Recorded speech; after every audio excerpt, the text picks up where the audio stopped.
தம்பி, அப்பா வேலைக்கு போயிட்டு வரேன், பத்திரமா இருந்துக்க. ஏதாச்சும் வேணும்னா அப்பாவுக்கு ஃபோன் பண்ணு, சரியா? வரும்போது பிரியாணி வாங்கிட்டு வரியாப்பா, சாப்பிட்ணும் போல இருக்கு. பிரியாணி தானேப்பா, அப்பா வரும்போது வாங்கின்னு வரேன், நம்ம 2 பேரும் சேர்ந்து சாப்பிட்லாம். அப்பா வேலைக்கு போயிட்டு வரட்டுமா?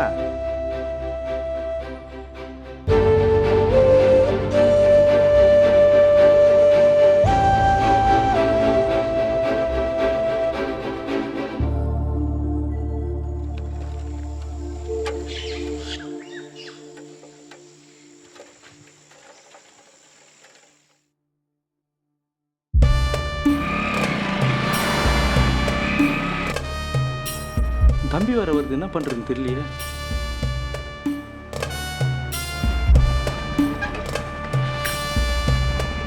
வா வாப்பா.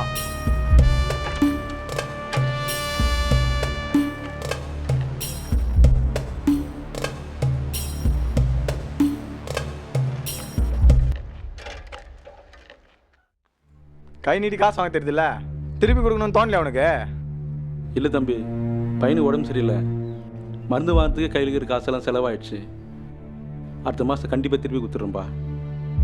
எல்லா மாதம் இப்படி தான் சொல்கிறேன், இதுவரையும் பணத்தை கொடுத்த மாதிரி தெரியலையே.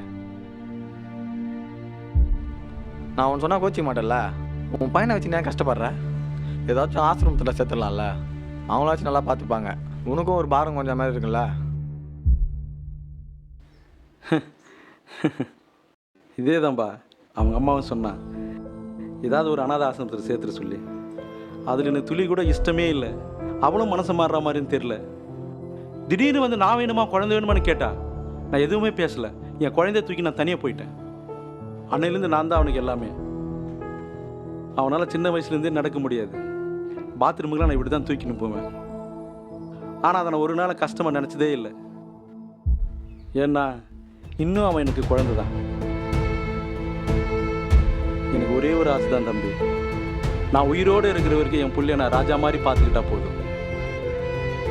இந்த காலத்தில் நல்லா இருக்கிற பசங்களை அப்பனுங்களே பார்த்துக்க மாட்டாங்க. ஆனால் நீ உன் பையனுக்காக எவ்வளோ கஷ்டப்படுற. சரி, அந்த காசு நீ பொறுமையாக கொடு. அப்புறம் வேறு ஏதாச்சும் உதவி வேணாலும் கேளு, சரியா? சரிப்பா. சரிண்ணே, போயிட்டு வரேன்.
வண்டியாப்பா எங்கப்பா இருக்க?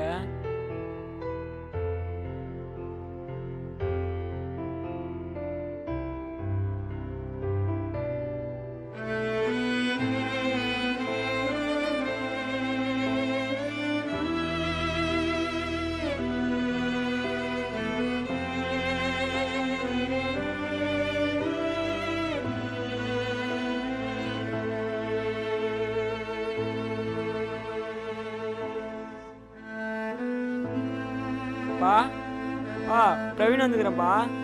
பா ஏஞ்சிருப்பா. என்னை விட்டு போயிட்டல, இனிமே என்னை யாருப்பா பார்த்துப்பா? நான் உனக்கு கஷ்டம் கொடுக்குறேன்னு என்னை விட்டு போயிட்டல. பா பா